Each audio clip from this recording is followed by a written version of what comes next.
Are there any benefits from having neurofibromatosis or any positives from it whatsoever?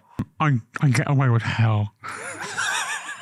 Like, I'm bulletproof. Like, I could have done what Window Kid did and they look graded me rather than ban me.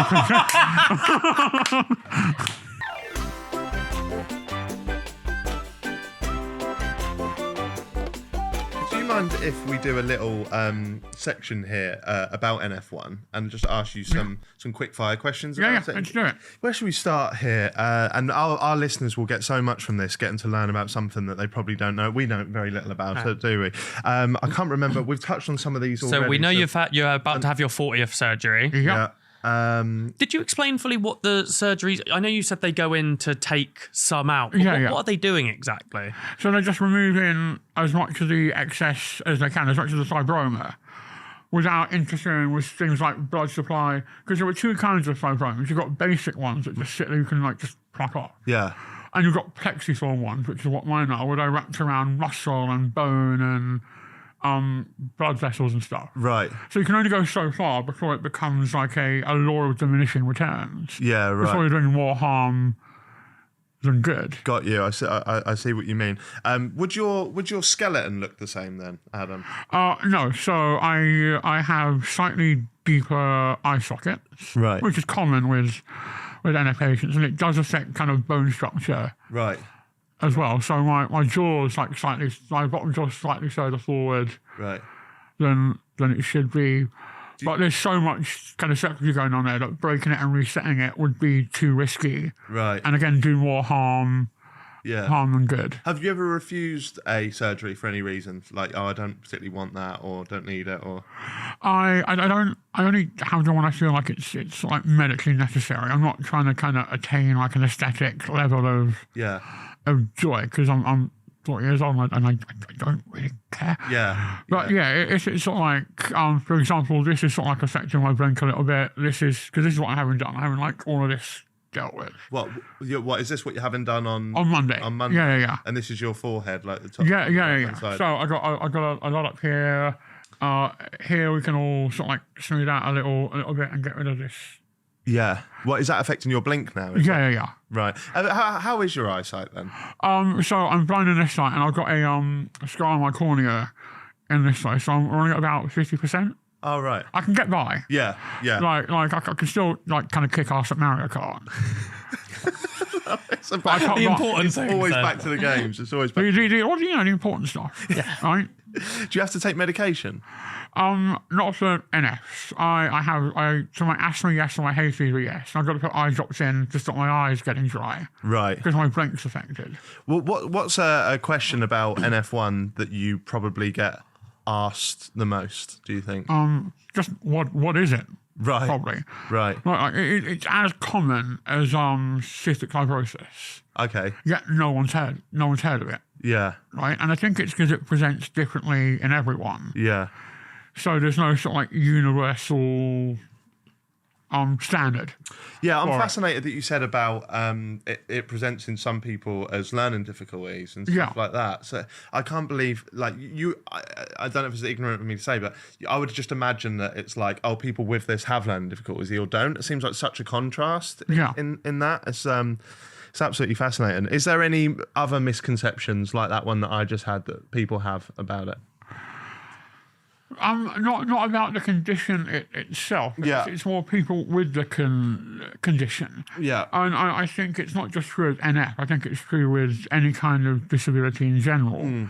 I think sometimes people struggle to separate disability and inability. Right.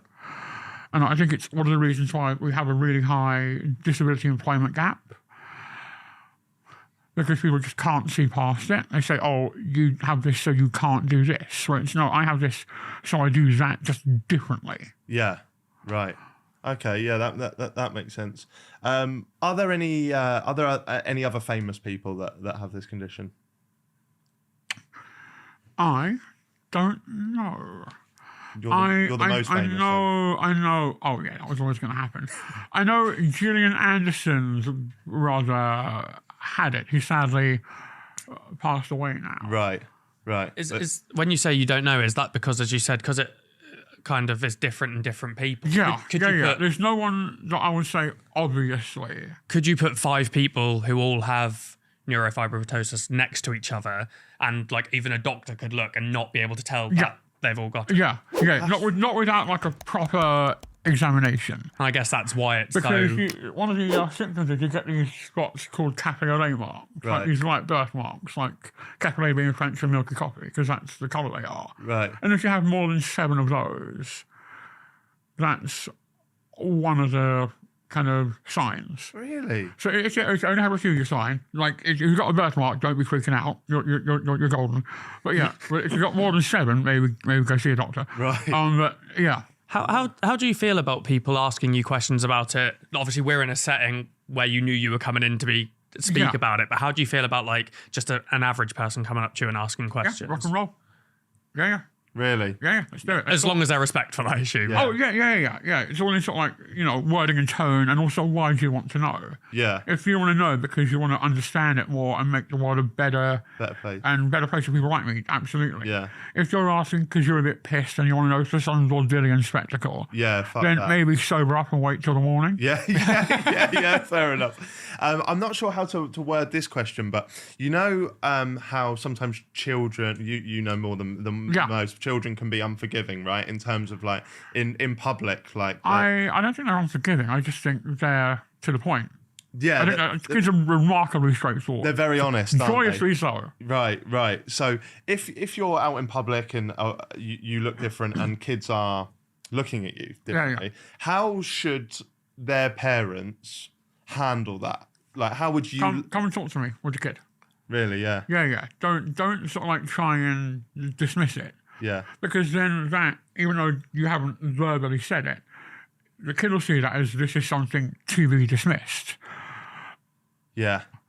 Like the amount of times, oh, look, the sky, yes, a flower, yes, a dog, yes, my kid's a fucking genius. What's wrong with that man says, oh, no, you shut your mouth.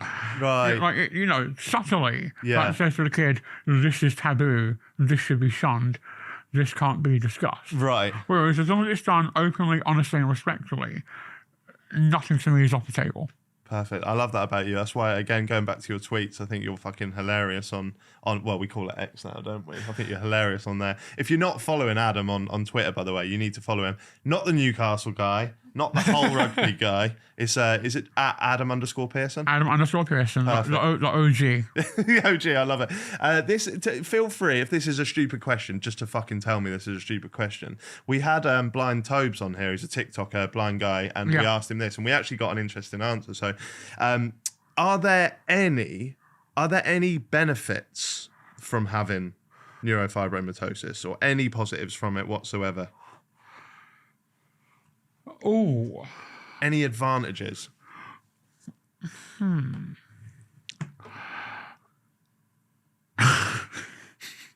Wow. I get away with hell. Like, I'm bulletproof. Like, I could have done what Window Kid did, and they graded me rather than banned me. He wasn't lit a cigarette on the plate. Oh my God, that's brilliant. Have you got any like specific things that you can think of in mind? Not that you want to tell on air. No, but like, has there ever been something where you've not used it, but like used it to get out of a situation? Or I was 12. And I just lost my sight in like this eye, and it was, and my dad's side of the family always made a bigger deal of my medical thing than it had to be. Mm-hmm. But we got gifted a trip to Florida for 2 weeks. Wow. And yeah. By who? All my dad's side of the family all clubbed together. Oh, right. And sort of sent us. Right. So we were like on International Drive, Jamaican Courts. We were really near kind of Disney, SeaWorld, Universal, Cape Canaveral. And I'm 12 by this point, and I've totally figured out how the game works. Totally figured it out. So we got there, and I start like walking like quite slowly, and my dad's like, come on, speed up, what are you doing? I'm like, trust me. And we didn't queue at any theme park for the entire fortnight. What, even without like the fast track? They weren't a thing at the time. They just gave you a slip of paper and you showed it to the guy on the ride and they took you around and let you on at the exit. And you just walk to the front? Yeah. That is fucking brilliant. Waving at people in the queue. Like, kind of. Just slowing the walk down a little bit. Yeah. I love it. I love it.